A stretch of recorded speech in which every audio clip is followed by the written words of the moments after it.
Le Sex est une commune française située dans le département des Hautes-Alpes, en région Provence-Alpes-Côte d'Azur.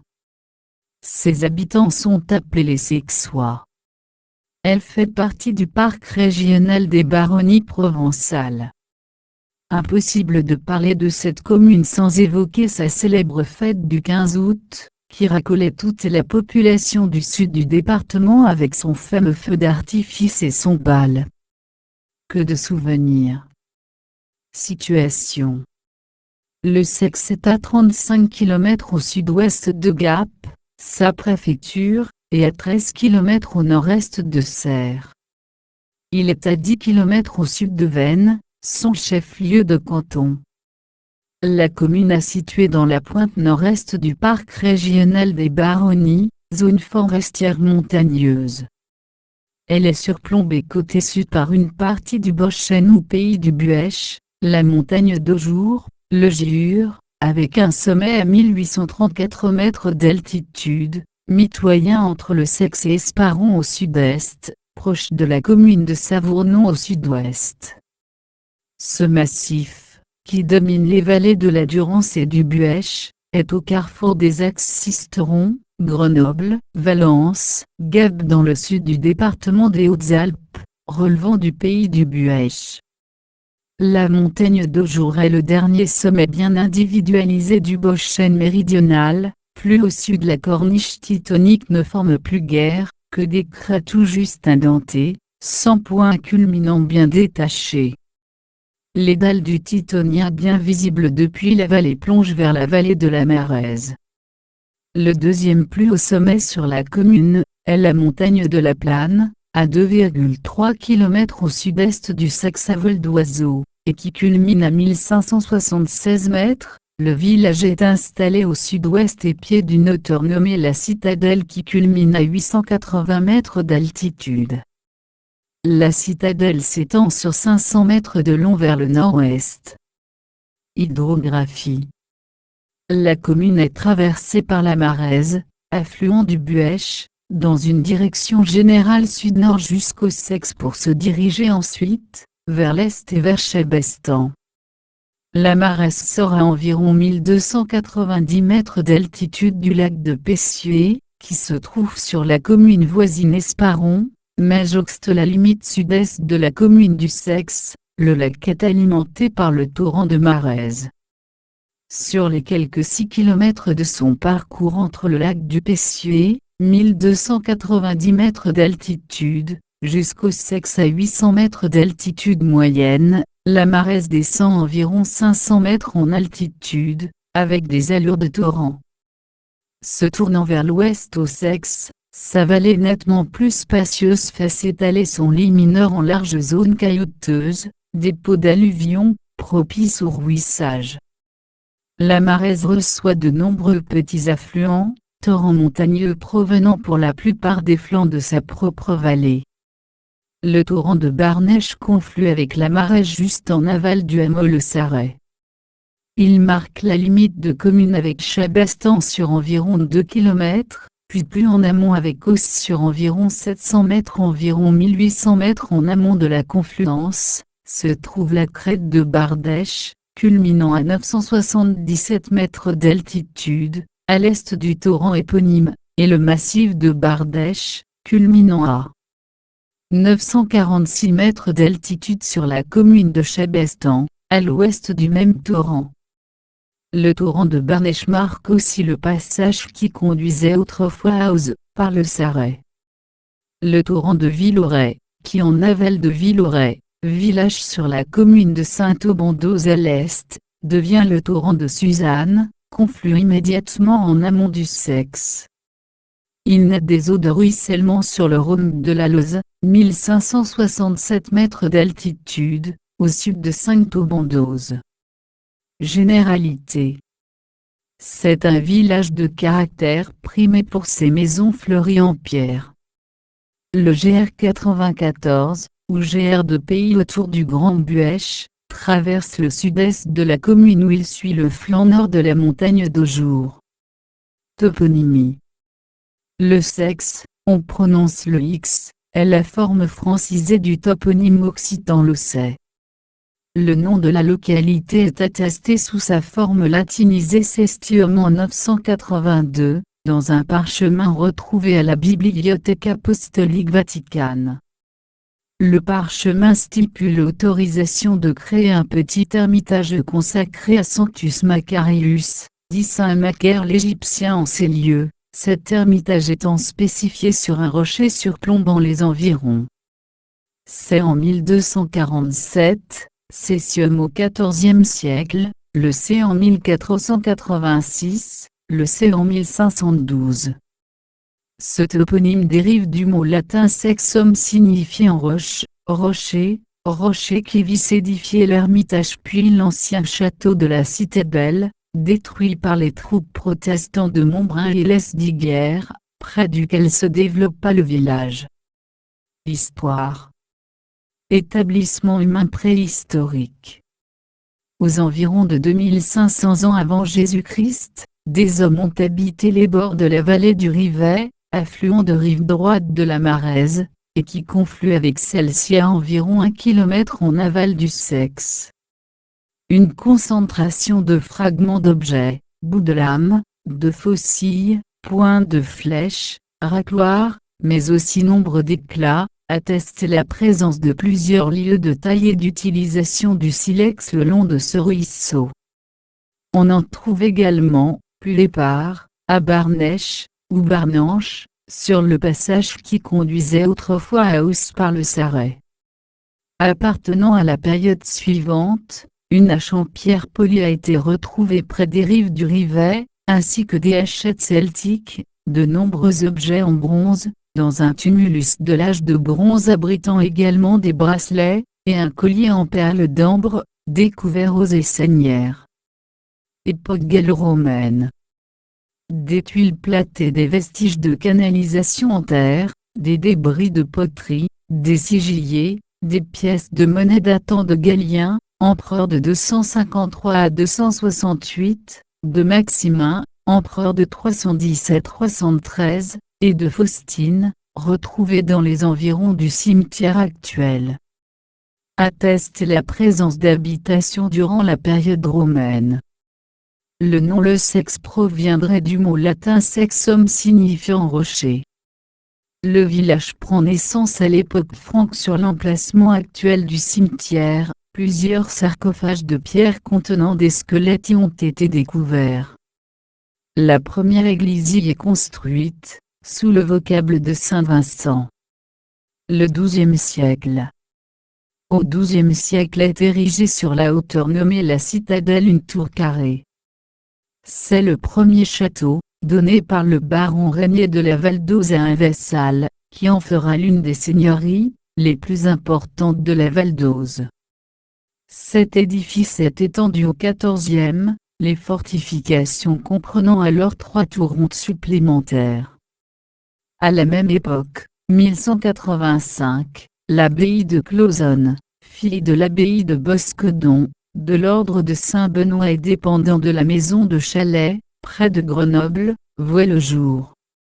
Clauzonne, qui vient du latin clausus, fermé, du fait de sa situation cloîtrée entre les montagnes, se trouve au cœur d'un cirque de kilomètres environ au-dessus du village. Au XVe siècle, la seigneurie passe à la famille de Gruel.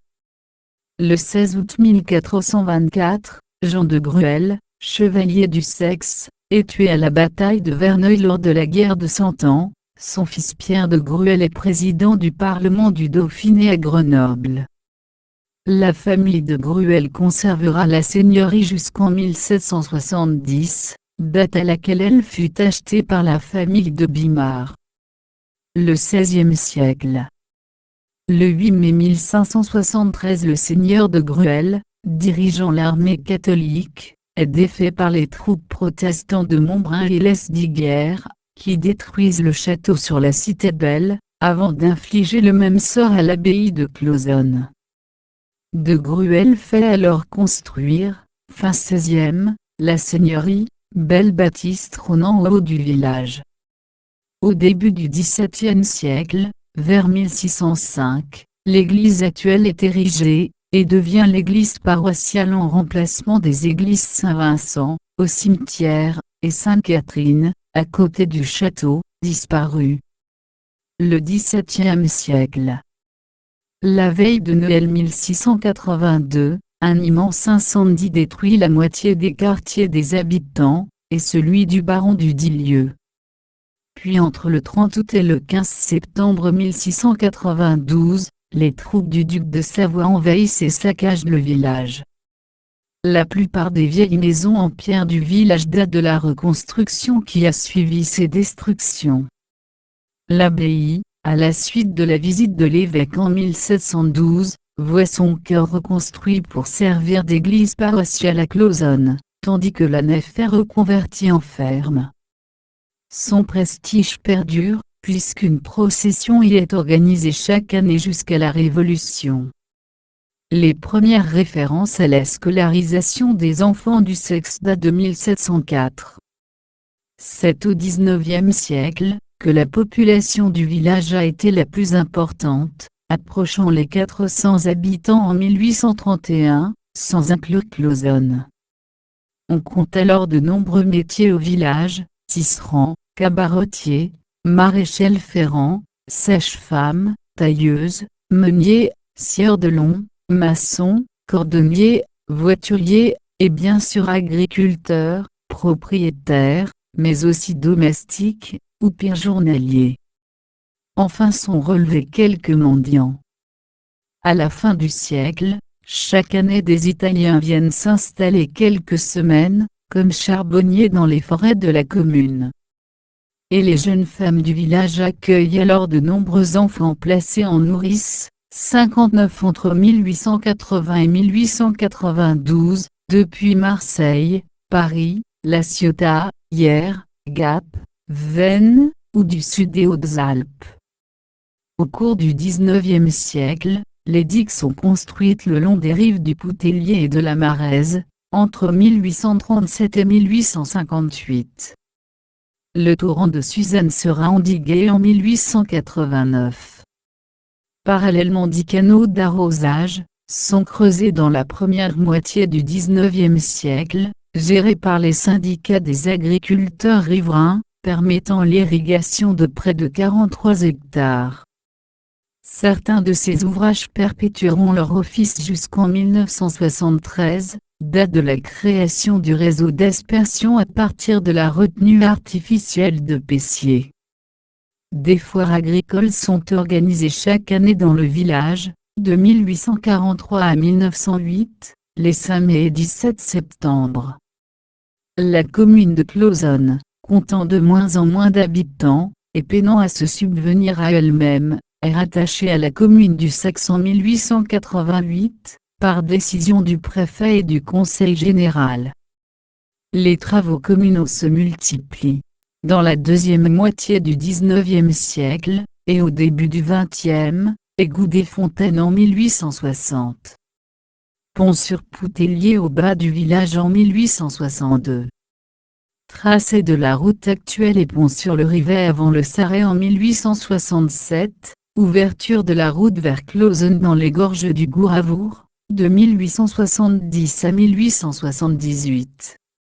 Pont sur Poutellier au nord du village, et ouverture de la route de la Bachassette en 1876-1877. Construction de l'école de 1900 à 1902, qui était destinée aux filles mais que la jalousie de l'instituteur a finalement fait attribuer à la classe des garçons. Arrivée du téléphone en 1923. Création du réseau d'adduction d'eau potable, de 1925 à 1929. Arrivée de l'électricité en 1936. Apparition du premier tracteur en 1948. Seconde Guerre mondiale. La Seconde Guerre mondiale ne touche que peu le village, jusqu'en 1943, quand les Allemands franchissent la ligne de démarcation pour occuper l'ensemble de la France. Alors s'organisent des maquisards fuyant devant l'occupant, organisant plus ou moins activement la résistance à l'invasion.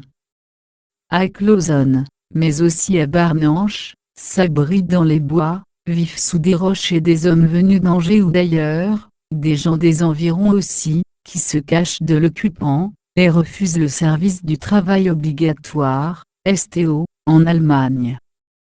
Ces résistants dissimulent des armes, et des gens du village les ravitaillent.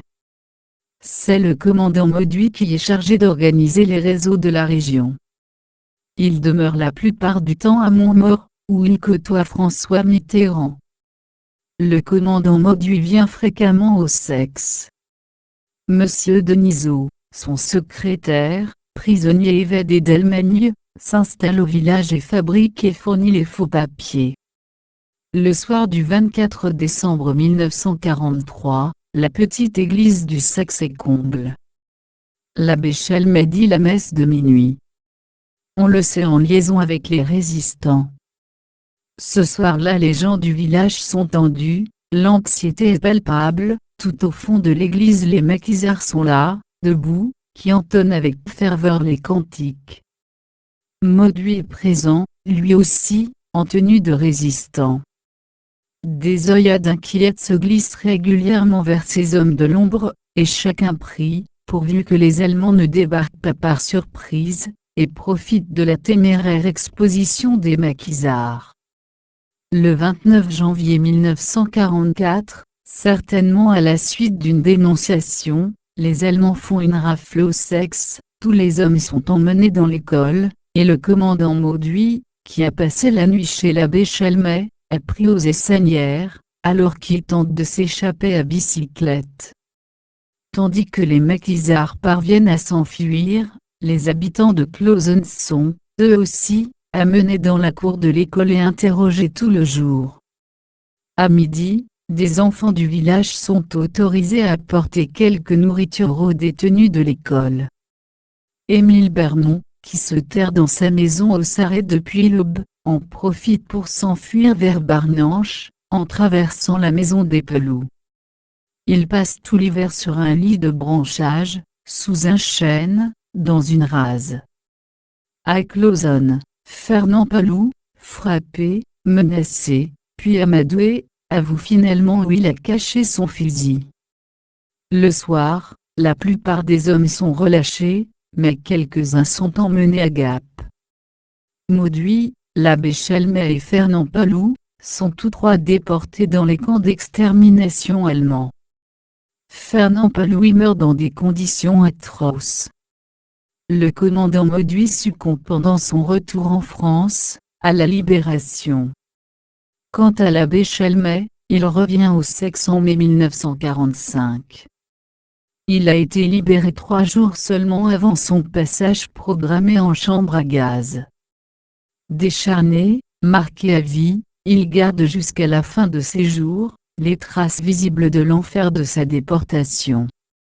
Le jour de son retour, les sexois l'attendent sur la place du village. À sa descente de voiture, avant même d'aller embrasser sa mère, il se rend par le quartier du Canton sur la Cité Belle, pour adresser une prière de remerciement à la Vierge, persuadé qu'un miracle a permis sa libération à temps. Tous les villageois l'accompagnent au pied de la statue hissée en 1943, sur un traîneau tiré par des mulets. C'est le don d'un réfugié de Lorraine, accueilli au Sexe au début de la guerre.